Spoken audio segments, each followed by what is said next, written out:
This is Overtime with Chris Dewar, only on KHQA.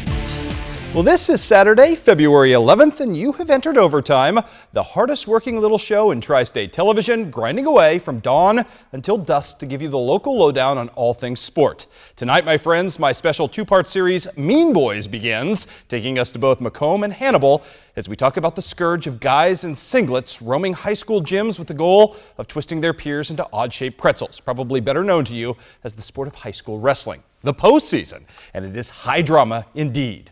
Plus, the Quincy University men's and women's basketball teams attempt to keep the momentum rolling at home tonight. I'll tell you how the blizzard of basketball goodness is changing the tri-states forever. But we start tonight, oh, we do indeed, at one of my favorite basketball venues. We're at the Bowl in Jacksonville, Quincy High visiting, renewing a great rivalry. In fact, Mel Rustio there, the former Jacksonville coach of some renown, watching this game tonight. The Blue Devils coming in on a hot streak. Jacksonville, Pate the Great and company have lost 5 straight coming in. Right off the bat, it is D'Angelo Dean, the art of simplicity. Just the simple turnaround shot. At the other end, though, Jacksonville off to a hot start early. Dalton Keene, the future Division I football player, shows off a nice fall-away jump shot right there.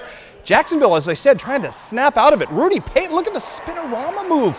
You know what? Jacksonville scored early in the first quarter, had buckets falling, including this one, my friends, from long range by Nick Kaufman. Jacksonville with the early lead. Here comes Quincy High School coming back. Alley-oop. Cole Abbey is there to finish it very nicely, and that kid's got some ups. Again, we had more to come right here. It's Peyton Dugan knocking down the early jump shot. Jacksonville hit 5 early buckets, then went ice cold the rest of the way. Cole Abbey and the Blue Devils just kept chipping away and building in this game. Abbey with a great bucket there. D'Angelo Dean had himself a 15-point night.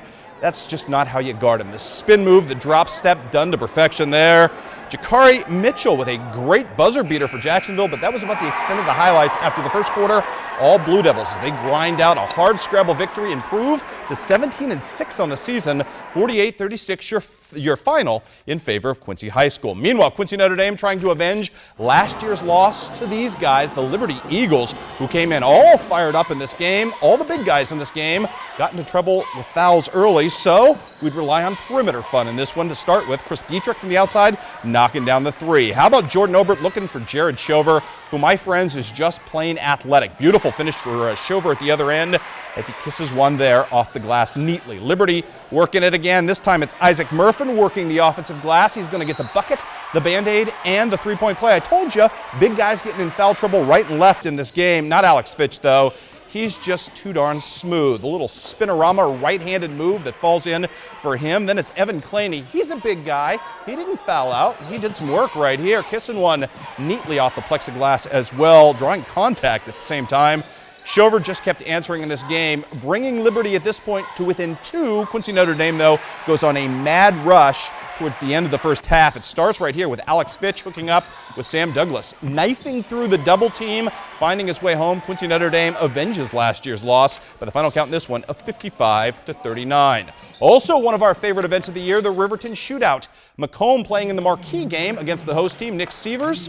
Oh, he was fired up tonight and had himself a pretty good night. Everybody named Nick played well in this game. More on that in a second. Reed Fulkerson hooking up with the aforementioned Nick Sievers, who finishes nicely there. Matt Atkinson hooking up with the other Nick in this one, Nick Hiley. He had a game-high 25 points for the Bombers, who started off with a really nice rush here in the first quarter at Riverton's expense. It's Hiley to Sievers this time, who cleans up, working that strength of his hard up against the low post right there and getting it to go. And then more to come right here as it's Sievers again, this time off the feed from Mr. Fulkerson. That's a 3-point play. This game nip and tuck throughout. MACOMB, though, loses a heartbreaker at the end by a singular point.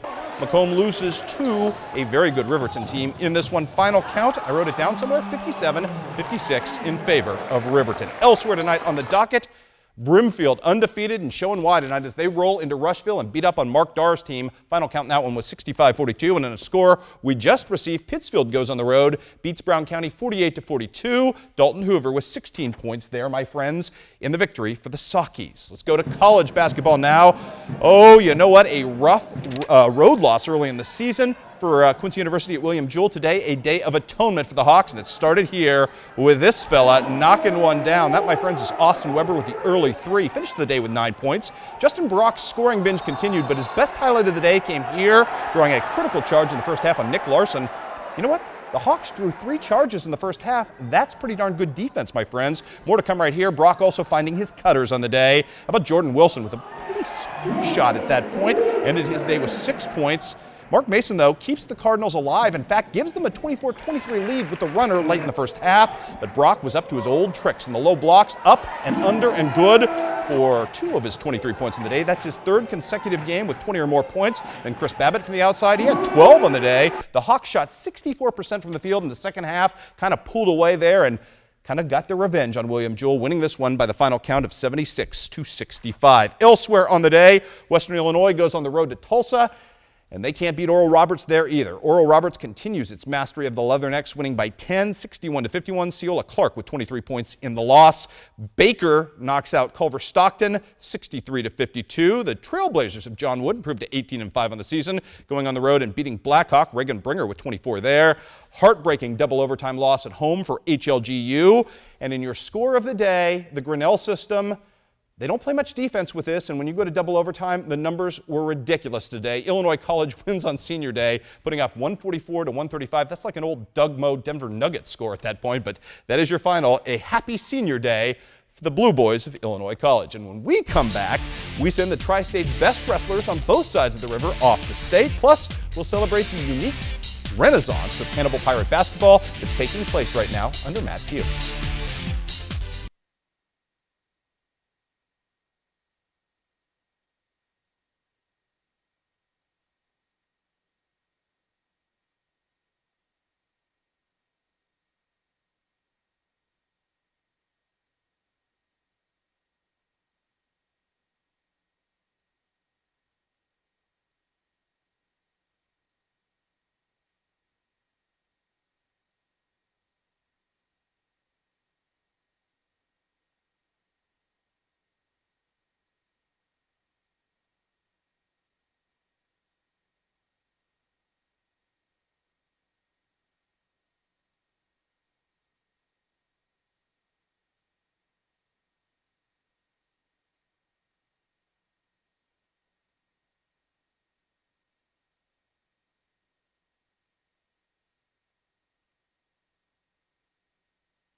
And welcome back to Overtime, everybody. This is the day Champagne dreams became reality for the land of Lincoln's best wrestlers. And some of Western Illinois' finest grapplers enjoyed a rare bit of advantage in only having to make a short road trip to MACOMB for sectionals, including 113-pounder Jack Lucy in a brawl in the semifinals here with Riley Beard, 10th rated of IVC. He was up 3-1 early. Jack told me strongest kid he's ever wrestled, but Jack turns the tables on him here and ends up earning the victory by points today. Jack moving on into the finals against the winner of this next match, Antonio Quintana and D-Max John Donovan. And this, my friends, would be a series of takedowns leading to Antonio Quintana winning an 11-4 decision. It would be Quintana and Lucy rematching. Quintana won earlier in the season, but Lucy ends up taking the title today of the sectional, beating Quintana by points in a thriller 5-3. Congratulations to both gentlemen, headed off to state. Meanwhile, at 145, there's no doubt about it. Jonah Coggeshall is really good, taking on Casey Noel right here of Bismarck, and it was takedown city for Camp Point Central's finest, as this was an absolute clinic. And usually in the semifinals, you don't see this kind of dominance. Everybody's really, really good. Jonah just went nuts on this kid today. In fact, going to turn him over, grab the wing, and just put this kid's shoulder blades to the mat for the easy pin. Jonah Coggeshall would go on to win his weight division, although it wasn't easy today because his opponent at 145 was a bit of a very pleasant surprise for us here locally. Maverick McCarty out of West Hancock taking on Ryan Greenwood of Porta. Best match of the day. 2 takedowns late in this match for Maverick McCarty. You see the second of which right here give him a 4-1 victory, send him off into the championship, book him passage to state. Couldn't beat Coggeshall, but great matchup there. This was a great matchup at 152 as well. MACOMB's Jared Rockhold against Beardstown's David Acosta. Acosta down 2 at this point, trying to come up with anything.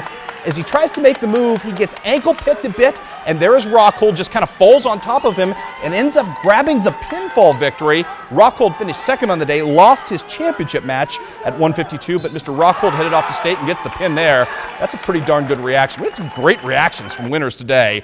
Nothing, though, exciting from Clayton Seward, who's just business as usual. Tough match right here with Chase Shriver of Eureka. It's a 4-0 decision for Seward, who just got his control right there and got the 4-0 win. He would take on the winner of a much more spirited matchup right here between Matt Supernaut of MACOMB and Zach Abney. This one went down to the wires. A little bit of a controversial takedown right here at the end by Abney. Is his leg free when he gets the takedown?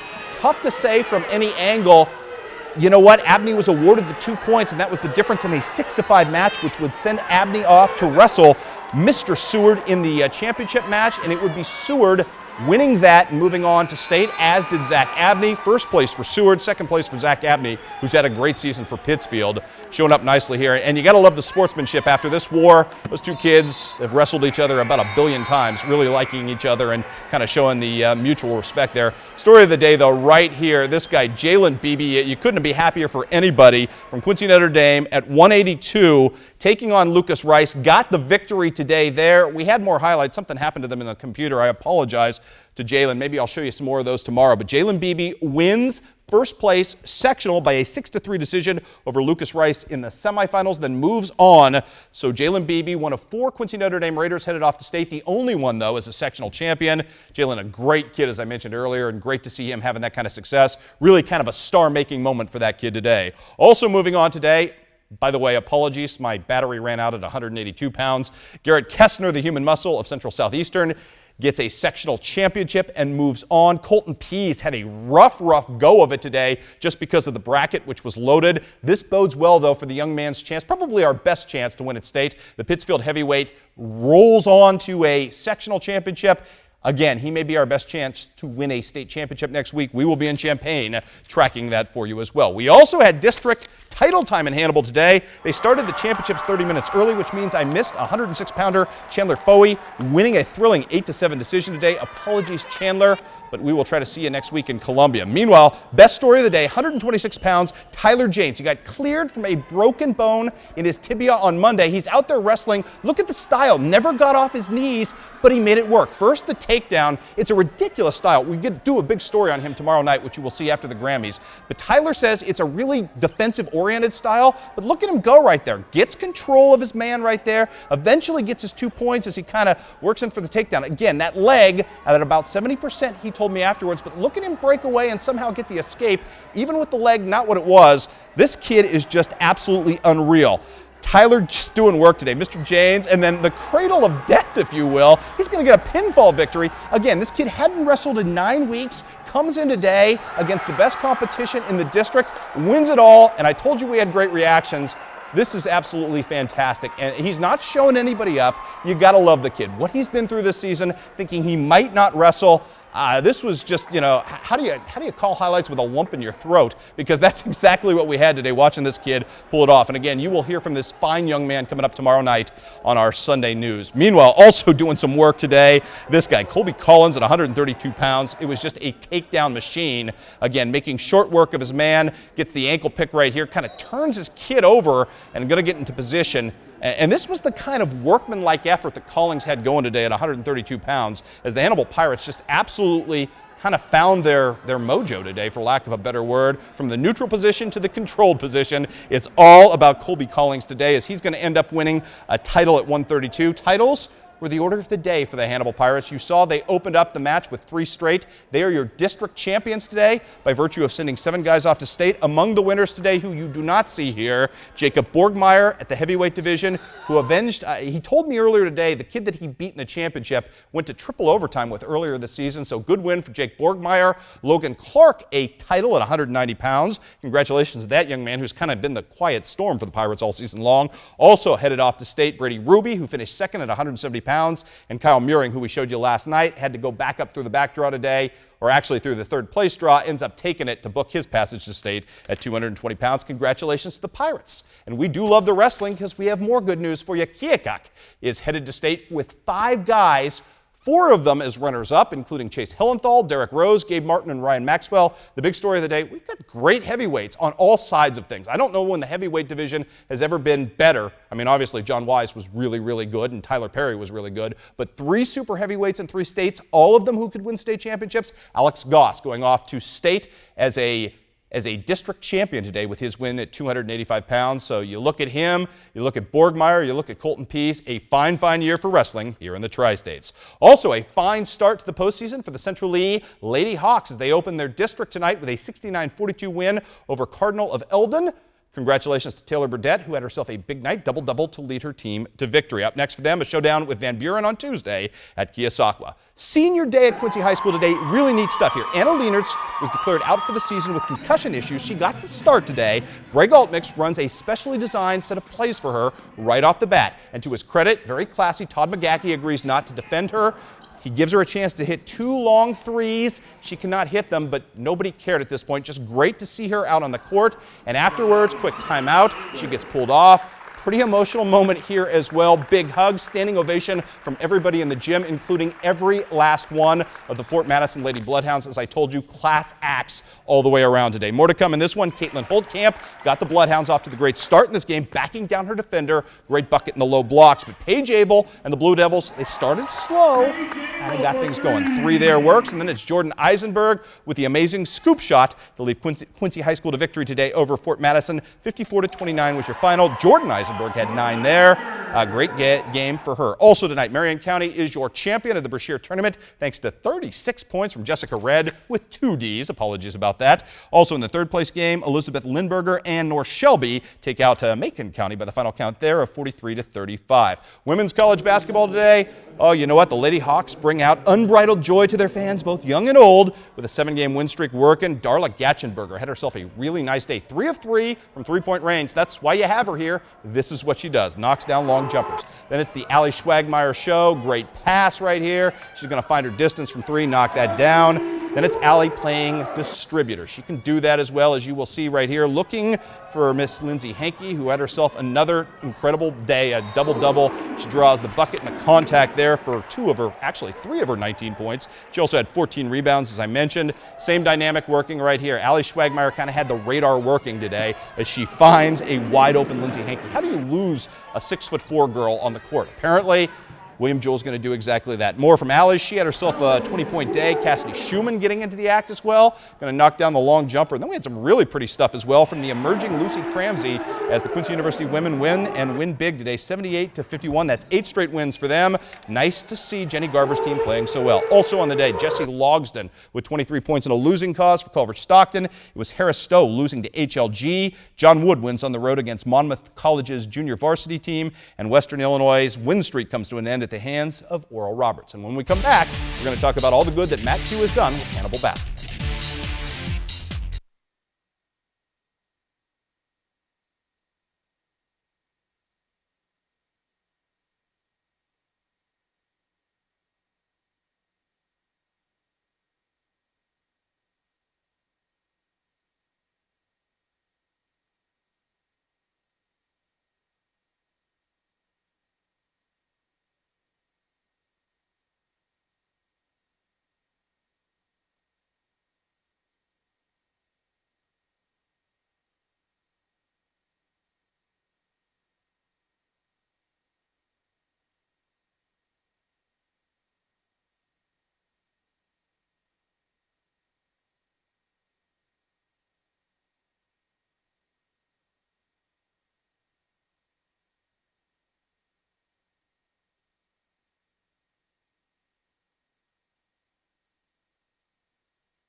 On first blush, it may have seemed one of those no-brainer type college coaching career moves, or high school coaching career moves, if you will, jumping from tiny Iberia High School in mid-Missouri to the better-resourced Hannibal program back in 2008. That established Matt Pugh was also well acquainted with the roller coaster fortunes and wildly inconsistent results that had plagued Pirate basketball for the last 2 decades, and he knew he was looking at a major overhaul and a daunting task. Fortunately for America's hometown, Matt Pugh is not a man who scares easily. Whether it's besting cancer, rolling up his sleeves and trying to forge a basketball culture from the ground up, or diving into his first season back in '08, going to war with a bunch of really green freshmen against more seasoned, talented varsity players. Countless hours of toil, sweat, and quite honestly, basket humblings later, the light at the end of the tunnel is suddenly blinding. Oh, I mean, yeah, sure. You always have doubts, especially when you're, going through those growing pains. But, like you said, having the patience and the persistence to kind of get through that patience and persistence is paying off. For all the positive attributes Matt Pugh has brought to bear in rehabbing Hannibal basketball, none may have been more valuable than the time the Pirate coach spent cutting his teeth on Andy Anderson's staff at Canton. The attributes that have made Anderson so very successful resonate very readily and very obviously in this Pirate group. I think their ability to, kind of keep grinding and sticking with it, it has been something that I think's been really, really good to see. And probably the biggest thing is their ability to use past experiences and have some carryover, from year to year and game to game, and learn from those situations that they've been in the past. And yes, it's nice to see those adjustments pay off. Sounds a little like someone we know, doesn't it? The blue-collar ethos of this Pirate team didn't just happen overnight. It was a deliberate, sometimes painstaking evolution that was not without its growing pains. But the change is impossible to miss. The biggest change, I would say, has been buying into the culture, because he's telling us defense wins games. Everybody thinks you got to score, but really if you can stop somebody, you can win a game. Yeah, we've been in some tough situations in the past, and progressing, we've figured out how to deal with those and learned how to finish a lot better as seniors and juniors. We've seen other people do it, had success, so we bought in, and now doing the exact same. That growth might have been most pronounced this past Thanksgiving at the Saki Turkey Tournament, where Hannibal trotted out roughly the same starting lineup it has for 4 years running, but with very different results, running the tournament table and holding its foes to 41 points per game in the offing, causing Saki coach Brad Tomhave to quip that the Pirates play Illinois-style basketball better than most Illinois teams. It's a very, very conscious type effort. That's something that I think can carry you through a lot of tough times, not only, from game to game or quarter to quarter, half to half, whatever it may be, but, having some toughness and will get you through a lot of life situations, which, ultimately is kind of what we're trying to teach these guys is, traits that they can carry on and use to be successful in life. Success has clearly affirmed that in the form of a 20-win season and the program's first conference title since 2003. And it's a happy ending in which every Pirate can take ownership. We've been doing it for about 4 years now, so everybody knows their role. They know what they need to do. They know where they can get their shots and what shots they can hit. If we keep playing the way we play, who knows, we could end up in the Final Four, hopefully. Put some more pieces together, we can make a run, I think. I don't think we've hit our ceiling yet. We've got so many guys that can give us certain things on different nights, but I think for the most part, it's been 1 or 2 guys carrying us each night, and I think we could be really, really, really tough, a tough out, come playoff time if we all get clicking on the same page on one given night. Not sure anybody's going to argue with you, Matt. Great job thus far. We look for even better from the Pirates heading into the postseason. They ended up really nicely today as well, going on the road and beating Marshall 56-50. Other boys scores from Missouri. J.J. Chatfield with a 12-footer with 2.5 seconds left gives Marion County its second win over state-ranked Novinger this season. 65-63 is your final there. And in the third place game, lots of guys contributing well today for Knox County. Brady Johnson among them as Knox County beats North Shelby to take third place at the Brashear Tournament. Finally today, Mizzou, Baylor. Battle of top 6 teams in the country, all Mizzou in the second half in this one. Michael Dixon starts the flourish with a 3. Things would get really fun from that point forward. Steve Moore, throw down, big fella, throw down indeed. Made it 43-37 Tigers at that point. Then the threes just started falling. Kimmy English, from just, wait, that's NBA distance right there.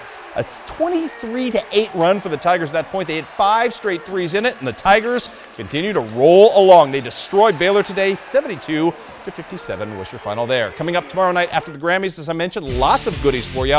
All of them local tomorrow night. We will take a look ahead to the big showdown between Illini West and Sherrard, and we're talking more high school wrestling. Again, that great story of Tyler Janes for you, and we'll talk to the heart and soul of West Hancock Wrestling, Maverick McCarty, who's kind of served as the captain and kind of the spearhead of helping you get that program going. All of that for you coming up tomorrow night, roughly about 10:50. Worth staying up late for. Thanks for joining us for Overtime. Next week, state wrestling, one of my favorite weekends of the year. We'll see you then, right here, everybody.